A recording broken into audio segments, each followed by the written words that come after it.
नियति का विधान। मनुष्य चाहे कहीं भी चला जाए, कर्म उसका पीछा नहीं छोड़ता। महाभारत में एक प्रसंग आया है। एक दिन धृतराष्ट्र ने भगवान कृष्ण को अपने यहाँ आमंत्रित किया। उस समय धृतराष्ट्र काफी व्यथित थे। भगवान कृष्ण ने पूछा, क्या बात है राजन, आप इतने दुखी क्यों लग रहे हैं? किस प्रयोजन से आपने मुझे याद किया? धृतराष्ट्र बोले, हे वासुदेव, आप योगेश्वर है, परब्रह्म परमेश्वर के साकार रूप है, ये जानता हूं मैं। बस आप मेरी विनती स्वीकार कर लें। मेरा मन काफी समय से उद्वेलित हो रहा है। केवल आप ही उस व्यथा का समाधान कर सकते हैं। वासुदेव बोले, राजन, अपनी व्यथा तो व्यक्त करें। अगर मेरे सामर्थ्य में होगी तो उसे अवश्य दूर करूंगा। धृतराष्ट्र बोले, भगवान, आज मेरे पास अपार सुख है, संपत्ति है, नाना प्रकार के भोग के साधन हैं, लेकिन सब मेरे लिए व्यर्थ प्रतीत हो रहे हैं। सब कुछ होते हुए मैं देख नहीं सकता, यही मेरी व्यथा है। इसका क्या कारण है? बस इसी का आपसे उत्तर चाहता हूं। वासुदेव बोले, हो सकता है कि आपसे किसी जन्म में कोई बड़ा अपराध हुआ हो जो इस जन्म में भोगना पड़ रहा है, जो कि नियति बनकर आपके सामने है। सारा सुख होते हुए भी आप सुख से वंचित हैं। धृतराष्ट्र ने फिर प्रश्न किया, भगवान, यह नियति क्या है? पहले इसका रहस्य समझाएं। भगवान कृष्ण बोले, मानव के अच्छे बुरे कर्म मृत्यु के बाद जीवात्मा के साथ संस्कार रूप में चले जाते हैं। वो कर्म संस्कार अनंत काल तक जीवात्मा के साथ रहता है, जब तक उसका कर्मफल भोगकर क्षय नहीं हो जाता।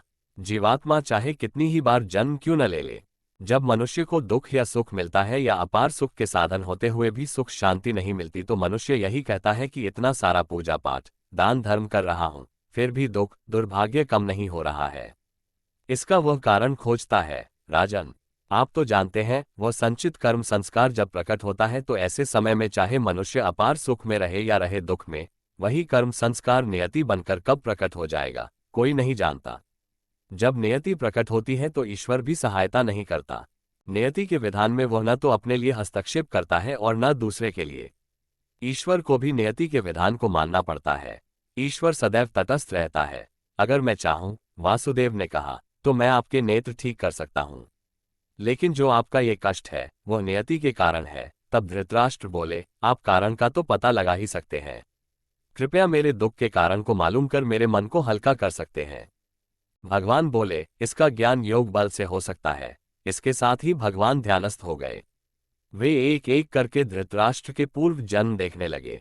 जब भगवान 14वें जन्म में पहुंचे तब उन्होंने देखा कि धृतराष्ट्र उस जन्म में राजकुमार थे और पक्षियों का शिकार कर रहे थे। धृतराष्ट्र ने एक पक्षी पर बाण चलाया, लेकिन बाण पक्षी के शिशु की आंख में जा लगा। उसके नेत्र फट गए और वह बुरी तरह तड़पने लगा। नेत्रों से रक्त बह निकला। उस बच्चे को उसी अवस्था में तड़पता हुआ छोड़कर वे चले गए। बच्चे की तड़प पर राजकुमार ने कोई पश्चाताप नहीं किया। बड़े रहस्य की बात है, धृतराष्ट्र के 14वें जन्म के अपराध का फल इस जन्म में आकर मिला। इसी को कहते हैं नियति। नियति कभी भी प्रकट हो सकती है। नियति का विधान कठोर होता है। वो तब अक्सर प्रकट होती है जब मनुष्य सुख भोगने जा रहा हो। भगवान बोले, राजन, उस समय आपने बच्चे की तरफ देखकर थोड़ा भी प्रायश्चित कर लिया होता, उस अबोध बच्चे की सहायता की होती जो आप कर सकते थे, तो वह अपराध संस्कार के रूप में आपकी आत्मा पर अपनी छाप नहीं छोड़ता। धृतराष्ट्र चुप रह गए। इससे ये स्पष्ट है कि नियति के विधान में न प्रकृति हस्तक्षेप करती है और न ईश्वर ही। मनुष्य का सकौम कर्म फल देकर ही क्षय होता है और भोग भोगना ही पड़ता है। मनुष्य चाहे कहीं चला जाए, कर्म पीछा नहीं छोड़ता। जय जय श्री हरि। ऐसे ही शिक्षाप्रद प्रेरणादायक कहानियों के लिए हमारे चैनल को लाइक, सब्सक्राइब और शेयर करना ना भूलें।